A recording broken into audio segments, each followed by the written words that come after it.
takot sila na makatestify si Ko sapagkat madadawit sila sa usapin, whether they like it or don't, Jade.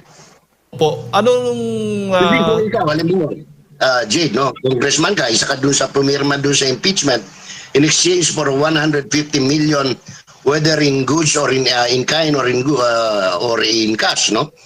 Eh, kung makagawa ka ng paraan na gagawa ka dahil mahirap na. Imagine mo, halimbawa, congressman ka ng, halimbawa lang ito, kunyari, congressman ka ng Bukidnon, 2nd District,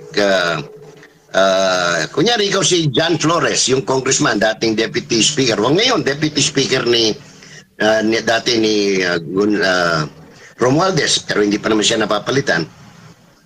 At naging malapit ka, plus the fact na yung kumpanya mo ng construction nakakuha rin ng bilyones na ano tawag nito, na flood control construction project.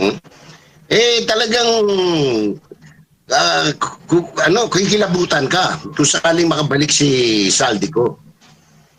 Opo. Sa tingin po ninyo,